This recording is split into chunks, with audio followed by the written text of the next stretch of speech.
Parecería, al igual como operan los carteles criminales bajo esa técnica de machacar carne, que el mensaje no es solo a la sociedad, el mensaje es a las policías, el mensaje es para decir lo fuertes que son. Y eso da la impresión que las policías, discúlpame la expresión, se cagó en los pantalones en el Ecuador. ¿Sí? Se caga de miedo la policía ecuatoriana. Porque si uno ve lo valiente que son en las manifestaciones contra ciudadanos, contra manifestantes, en el caso de las cárceles, así como cuando encuentran un cadáver con coronavirus, no saben qué hacer, no saben qué responder. Claro, porque ese es el mensaje de los carteles criminales. Y aquí esto lo pone al Ecuador en una etapa difícil, en una etapa muy peligrosa.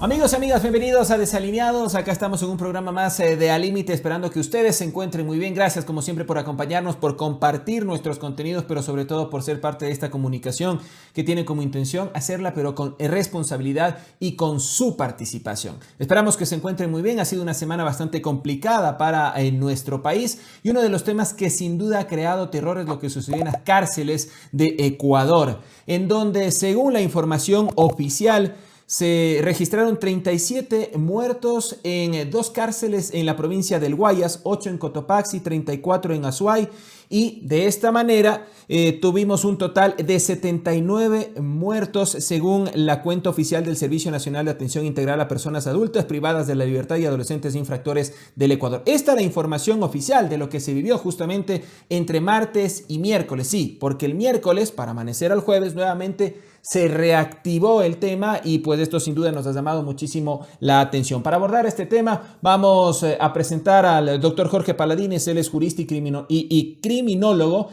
y además para nosotros es un placer que sea uno de nuestros colaboradores en Desalineados. Sin duda aporta muchísimo con sus criterios para esta comunicación con responsabilidad. Él nos atiende desde Alemania. Les saludamos, doctor, esperando antes que nada que se encuentre muy bien, al igual que toda su familia. Y pues quisiera conocer su criterio. Usted es un experto en la materia. Primero, de forma global, lo que sucedió en el país de esta semana. Para mí, lo digo muy sinceramente, una película de terror nunca antes visto. ¿Cómo le va? Hola, ¿cómo estás? Bueno, antes que nada, un saludo, un abrazo. Lo que ocurrió o lo que está ocurriendo esta semana es, desde mi perspectiva, un fenómeno bifronte. Tiene 2 caras. De un lado, el estado de las prisiones, la situación y la vida de las personas privadas de la libertad. Y de otro, el desarrollo del crimen organizado, como un fenómeno que termina explotándole en la cara a la sociedad ecuatoriana. No solo se trata, por ende, de la situación penitenciaria, porque me parece que mucho se reduce en eso. Se trata también de abordar un lado que lo coloca al Ecuador posiblemente en una nueva era, en una nueva etapa muy peligrosa a mi modo de ver. Muy peligrosa su modo de ver, y para muchos dicen que lo que ha sucedido esta semana en las cárceles es el reflejo de lo que es la sociedad ecuatoriana, porque dicen, para conocer a una sociedad, por ejemplo, se debería conocer o basta con conocer las cárceles para ver el reflejo de la misma. ¿Coincide con este criterio? En parte, sí, en parte, pero Estados Unidos es un país que se caracteriza mucho con Brasil en ese sentido, y son los países más grandes de la región, haciendo a un lado a Canadá, y tienen una gran cantidad de detenidos por personas apresadas por delitos relacionados con las drogas. Una gran cantidad de detenidos en comparación con otros países, y además una gran cantidad de detenidos afrodescendientes y latinos. ¿Sí? Ujú. La composición de las cárceles es básicamente también la reproducción del racismo. Pero no solo de la sociedad, por eso decía, comparto en parte, porque el llenar las cárceles tiene mucho que ver también de cómo funcionan las corporaciones que contribuyen a llenarlas.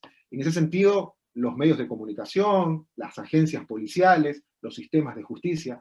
Con buenos sistemas de justicia se puede controlar de alguna forma el trabajo, que también termina desbordado, de las policías. Y con otro trabajo también un poco más ético de los medios de comunicación, se podría comunicar de mejor manera los fenómenos criminales. Así que no necesariamente las cárceles terminan reproduciendo lo que diga la sociedad. Ahora, sí es cierto en gran medida que los estados reproducen la venganza social. Las Ujú. sociedades terminan creyendo, por ejemplo, a partir del horror que están asistiendo en la cadena perpetua, en la pena de muerte, en jueces sin rostro, en testigos de identificación reservada. Posiblemente alguien esté proponiendo ya la extradición de alguno de los líderes hacia otros países y terminamos desmantelando al Estado social de derecho, al Estado constitucional de derechos y justicia, a partir de lo que vemos en las cárceles. Pero, insisto, esto tiene dos caras que no necesariamente terminan siendo dos caras de la misma moneda. Hay que abordarlos de forma distintas, pero también complementaria. La una se complementa con lo otro. ¿Cómo Una de ellas podríamos es empezar el a estado de abordar las esto, prisiones. doctor? ¿Cómo podríamos empezar a abordar estas dos caras desde la génesis? Es decir, para que la gente, quienes nos están viendo, pueda entender la génesis del problema. Bueno, son dos fenómenos que no necesariamente se conjugan en un mismo momento, al menos para explicarlos desde una narrativa. Uno de ellos es precisamente el estado de las prisiones. El estado de las prisiones es el estado de un aparato estatal que lo ha terminado desmantelando.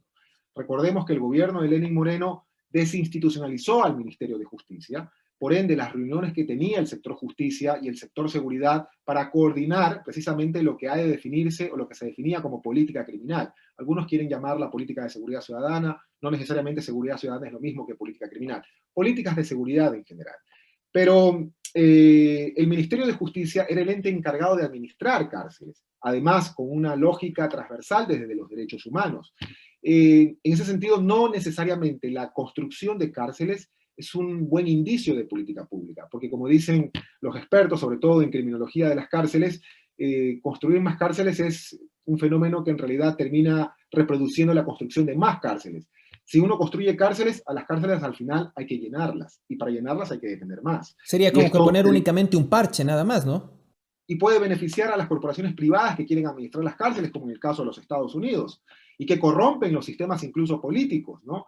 Porque legisladores que votan por leyes más duras, por ejemplo, para detener inmigrantes, terminan esos convirtiéndose en clientela de las cárceles que alimentan los sistemas prisionales privados. Ese es un escándalo enorme que, insisto, afecta mucho a otras sociedades. Pero de un lado está la desinstitucionalización del sistema carcelario en el Ecuador, entendido desde el haber desmantelado al Ministerio de Justicia. Recordemos que el Ministerio de Justicia se crea a fines del año 2007, en el 2008 crea un mensaje muy fuerte cuando se dio el denominado indulto a las mulas del narcotráfico, 4 de julio del 2008, un indulto que coincide con la fecha de declaración de independencia de los Estados Unidos y que generó un proceso de descarcelización. Ojo, interesante. Los indultos son en alguna medida parches, no son políticas sostenibles a largo plazo, pero hubo una descarcelización, 2.223 personas, una gran cantidad de ellas mujeres, salieron de las cárceles con una tasa de reincidencia muy mínima, y eso fue un buen mensaje, un mensaje de nueva oportunidad, un mensaje que generó y se conectó con una estructura social de oportunidades, porque además afuera de las cárceles se estaba reduciendo la tasa de pobreza y de pobreza extrema en términos del coeficiente Gini. Es decir, hay una relación entre la estructura social de oportunidades y las cárceles. Si tú reduces la pobreza, reduces, en otras palabras, lo que contribuye a alimentar los sistemas prisionales que se dan en gran medida con lo que genéricamente se conoce como la delincuencia. Entonces, en este caso, usted acaba de mencionar, me parece a mí un aspecto fundamental, el tema de la pobreza.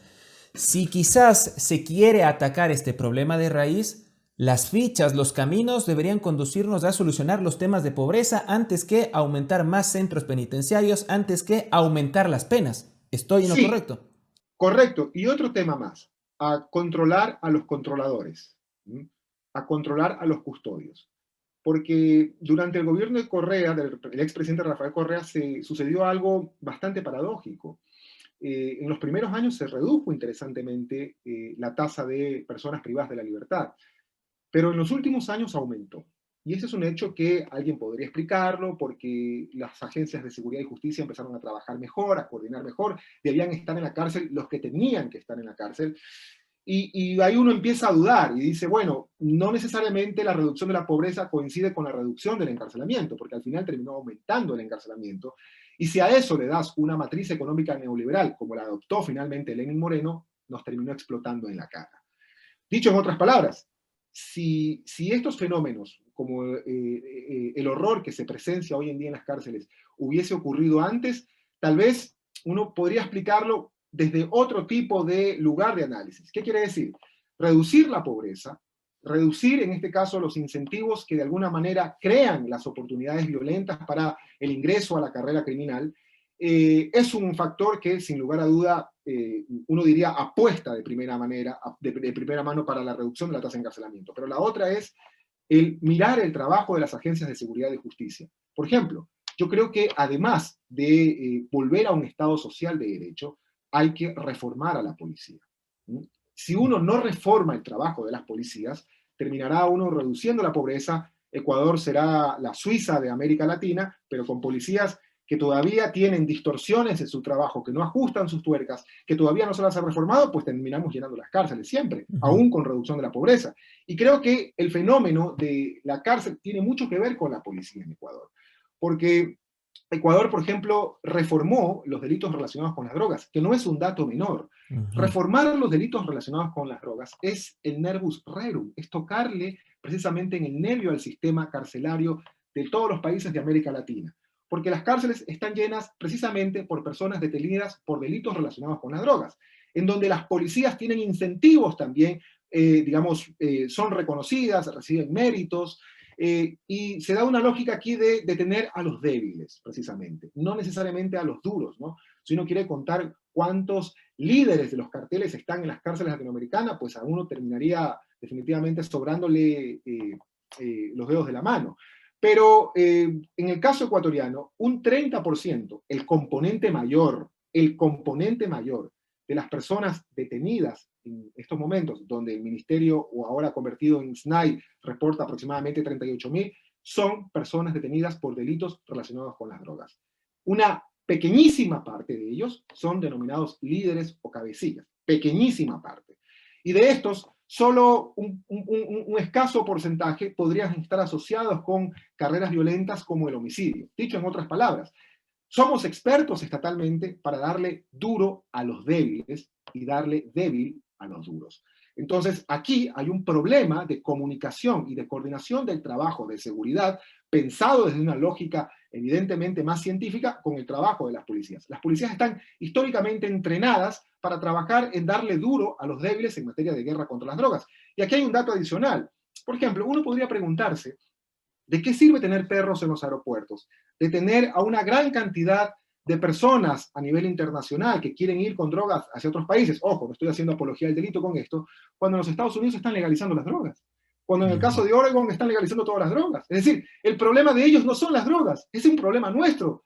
Y nosotros estamos deteniendo a los que van con drogas hacia otros países con presupuesto ecuatoriano, pagando sueldos de policías, entrenando a perros con el sueldo y el presupuesto ecuatoriano. Las cárceles son pagadas con el presupuesto y la tributación de las y los ecuatorianos, con un problema que termina afectando a la otra sociedad. Ahora, ¿y cómo cambiar justamente esto que usted acaba de manifestar? Y es el hecho de que acá se está atacando, se le está dando duro a los débiles y a los fuertes quizás se está actuando con debilidad. Porque cuando uno mira quizás la composición de lo que sucede a la interna del sistema carcelario, uno se encuentra que pueden existir delincuentes profesionales, estos delincuentes que quizás hacen de esto ya su modus vivendi, que estar en la cárcel para ellos quizás puede ser algo normal. Pero también nos vamos a encontrar a la interna con delincuentes que son ladrones o hurtan celulares o que están robando en la calle, que muchos de ellos quizás son por necesidad, pero que al ingresar al centro penitenciario ya se mezclan con estos delincuentes profesionales y pues se ven abocados a sí o sí hacerse a uno de los dos lados, a una de las bandas que quizás están a la interna tomando el liderato por una especie de supervivencia.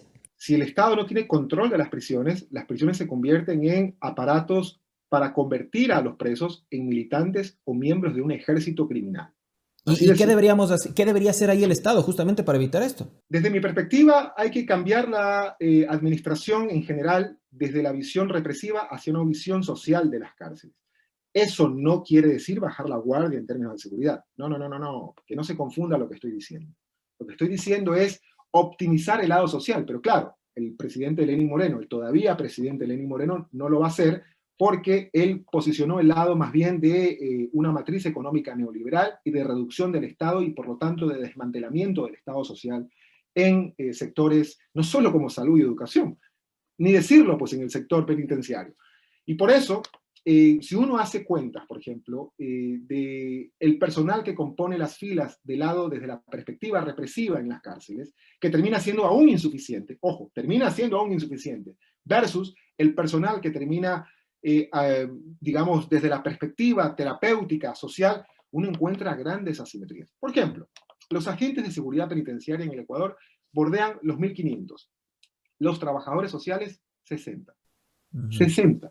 Ecuador tiene 60 trabajadores sociales en las cárceles.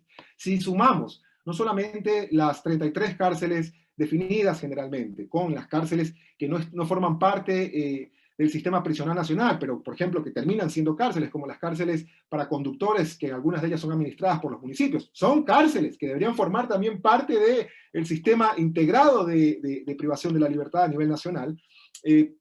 Tendríamos más cárceles que trabajadores sociales. Ahora, entendiendo, por ejemplo, en el distributivo de la SNAI, que los trabajadores sociales son profesionales como trabajadores sociales. No quisiera entender que son personas que están descritas con el oficio del trabajo social y ni siquiera tienen una profesión de trabajadores sociales.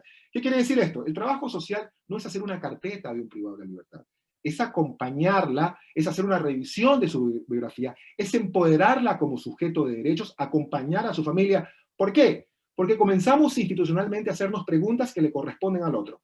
La policía empieza a enjuiciar moralmente a los jueces cuando liberan a las personas que ellos detienen. Esa no es una pregunta que debe hacerse la policía. Y ahí están ellos invadiendo a la función judicial. Y, por ejemplo, los sistemas penitenciarios también comienzan a hacerse preguntas que no le corresponden a ellos. Cuando dicen, toda la carga estoy recibiendo acá del trabajo legislativo, cuando ellos hacen leyes y termina esto afectándome a mí. Sí, los legisladores hacen sus leyes, definen políticamente si aumentan o reducen la pena, pero el sistema prisional es el que tiene que encargarse de entonces decir, si ustedes deciden aumentar la pena, pues aquí el Ejecutivo tiene que aumentar el presupuesto y robustecerlo en términos sociales. Y eso quiere decir, fundamentalmente, acompañar a las personas privadas de la libertad, porque hay no solamente una depresión en ellos, pero si tú le das un mensaje a una persona privada de la libertad que va a estar 40 años detenida y que le reduces los derechos y que la sometes a sistemas de aislamiento celular y que encima te burlas de sus derechos, porque las personas privadas de la libertad saben que cumpliendo con un 60% de la pena tienen derecho a una prelibertad, pero pasa el 80% y ni siquiera le das la prelibertad porque algún represivo cree que hay que tenerlas aún más privadas de la libertad, entonces terminan defraudándose del sistema y ya no creyendo ni siquiera en la expectativa de vida, en la expectativa de salida. Las cárceles se convierten en una bomba de tiempo. Por eso el trabajo Ujú. social. Es importante cambiar el concepto desde la represión al trabajo social. Y eso significa que, si bien formalmente la policía no administra cárceles, si uno revisa las hojas de vida, desde el ministro de policía, desde el ministro de gobierno, hasta quienes administran las cárceles, uno podría llegar a la misma conclusión. ¿La medida de la prisión preventiva afecta también a esto? Sí, afecta mucho porque si bien Ecuador hoy en día ya no cambió y ya no es de los países que tiene más presos por prisión preventiva, la prisión preventiva como un abuso en donde los jueces no la estudian, donde los jueces la aplican sencillamente a pedido de los fiscales, genera una sensación de injusticia. La medida de la prisión preventiva tiene que ser de última ratio, como le dicen las sentencias y las directrices de la Corte Interamericana de Derechos Humanos. Pero hay algo que creo que se complementa con la prisión preventiva, que es el procedimiento abreviado. Un procedimiento abreviado donde las personas terminan condenadas y no saben si son inocentes o culpables, pero que aceptan una cierta cantidad de pena, también incide en la injusticia, en esa sensación de que las personas privadas de la libertad no recibieron un justo merecido. Insisto, el lado del trabajo social es muy importante para empoderar. Hay que despolicializar la administración y el sistema en donde se está mirando las cárceles. Ese es un lado, el Ujú. estado de las prisiones. El otro que quiero comentarte un poco es el lado del crimen organizado, que es el que me aterra más. ¿Por qué te aterra más ese? Ecuador está viviendo un escenario posiblemente nuevo y peligroso en su historia como república, ¿no? Cuando uno ve imágenes que terminan filtrándose en las redes sociales de personas descuartizadas, uno dice, ¿y dónde ve esto? Bueno, es la técnica de machacar la sustancia humana de los carteles criminales mexicanos, ¿no? Es una técnica criminal. Y la técnica de machacar carne humana de los carteles mexicanos es la técnica de machacar carne humana de los carteles colombianos. Y la técnica de machacar carne humana de los carteles colombianos fue, en gran medida, también la técnica que reprodujeron los paramilitares en Colombia. ¿Mm? Es decir, Y que eso estamos es casi que al nivel ya de lo que altamente... sucedió en su momento en México, en Colombia. A ver, en Colombia, en el año 2000 hubo una masacre en un pueblo que se llama Villa del Carmen del Salado, en el departamento de Bolívar.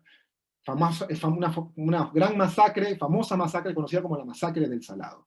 En esa masacre llegaron los paramilitares, ojo con las cosas que se generan en una especie de salto en el tiempo.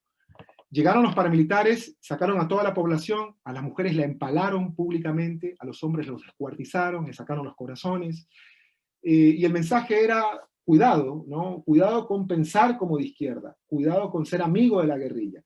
Pero horas antes, la población donde había un destacamento policial, donde había una división de la Armada, del ejército colombiano, se dio cuenta que ya no había nadie, no estaba ninguno de ellos. ¿Y a dónde se fueron? ¿Ah? ¿Por qué se fueron? ¿Por qué se desguarnecieron las seguridades en El Salado? ¿A dónde se fueron los policías que aquí estaban? Nadie se enteró. Y luego llegaron los paramilitares a matar, a masacrar. De eso se abrió un proceso, donde no solamente fueron involucrados líderes del paramilitarismo como Jorge 40, etcétera, sino también funcionarios del Estado colombiano, miembros de la Armada colombiana. Esto da un mensaje que en el Ecuador implicaría que se revisen dos situaciones.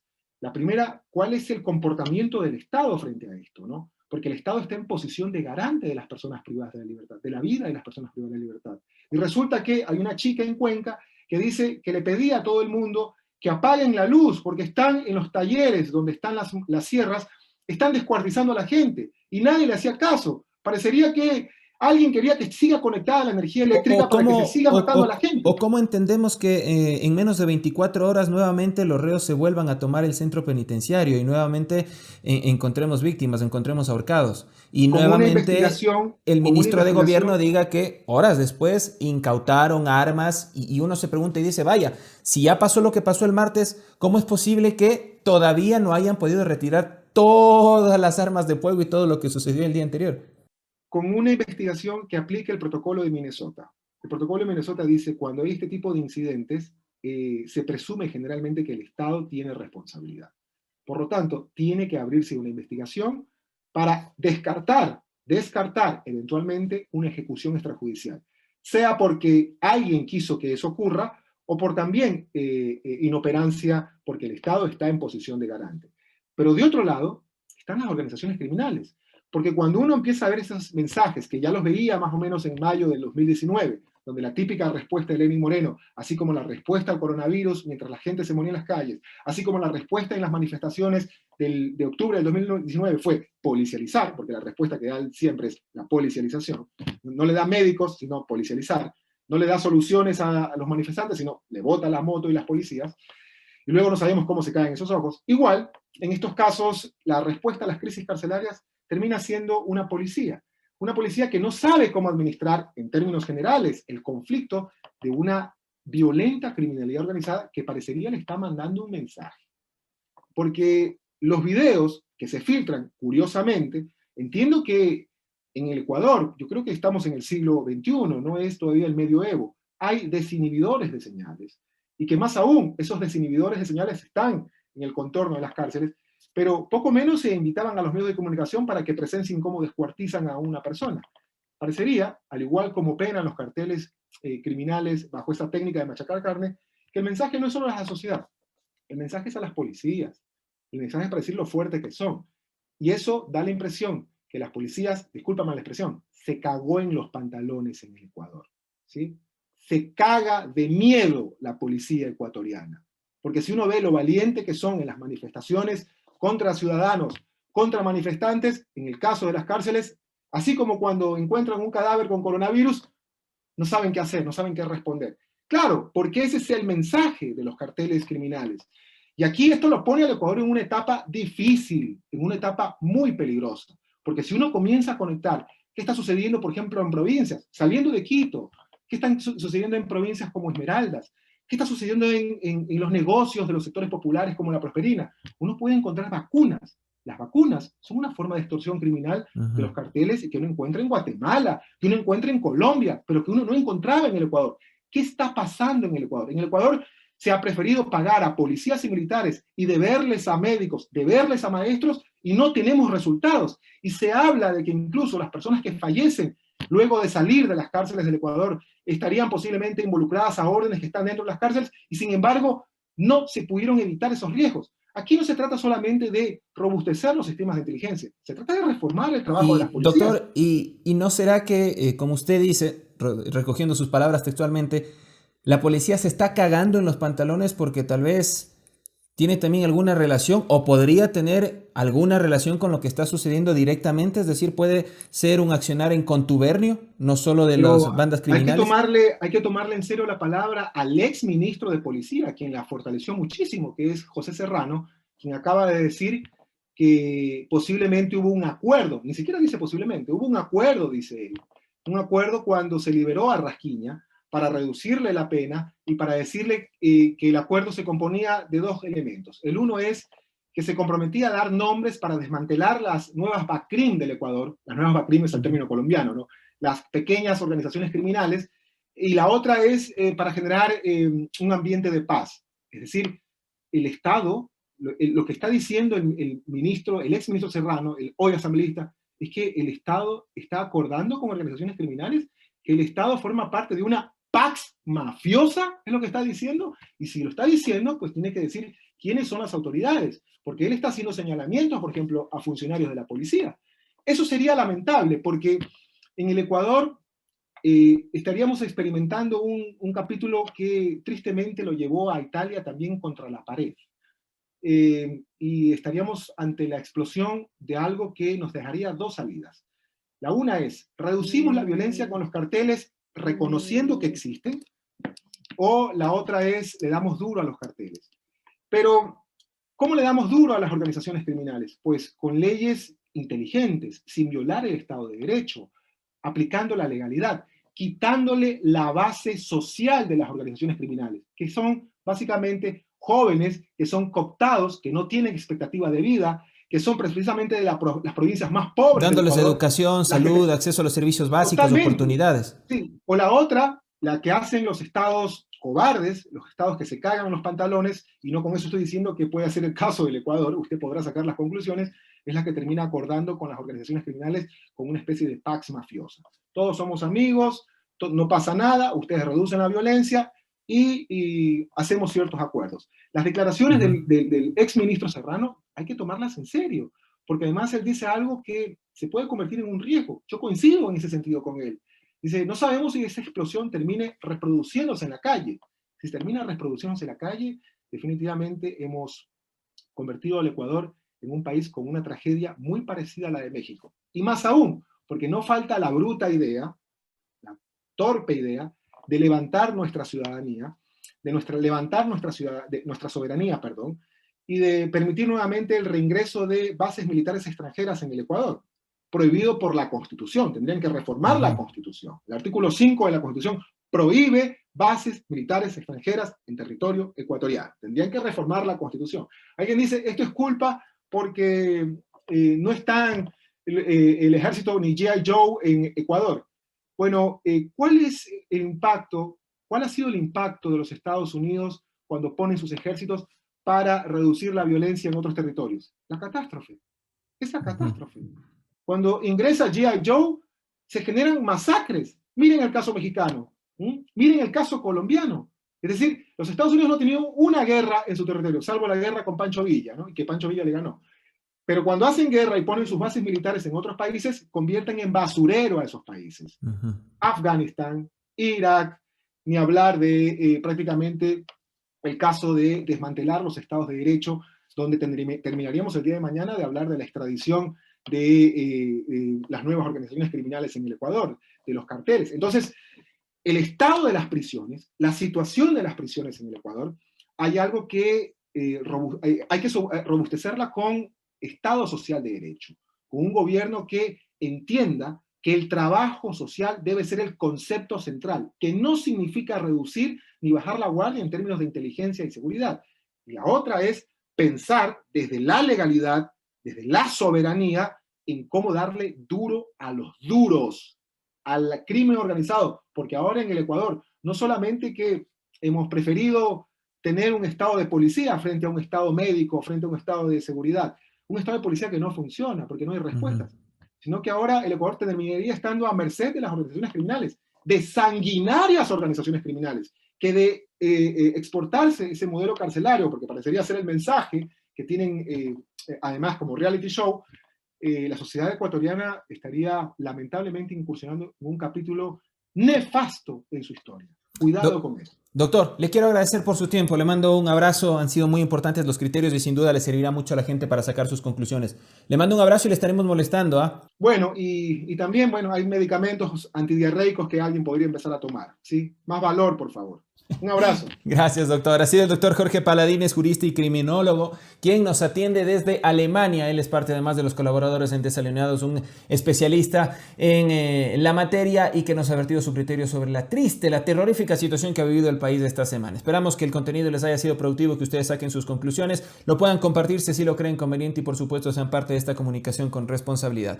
Recuerden además visitar la página de quienes están a cargo de la producción, los amigos de Fresh Cat, que hacen un trabajo espectacular. Soy Edu Andino, será hasta la próxima. Chao.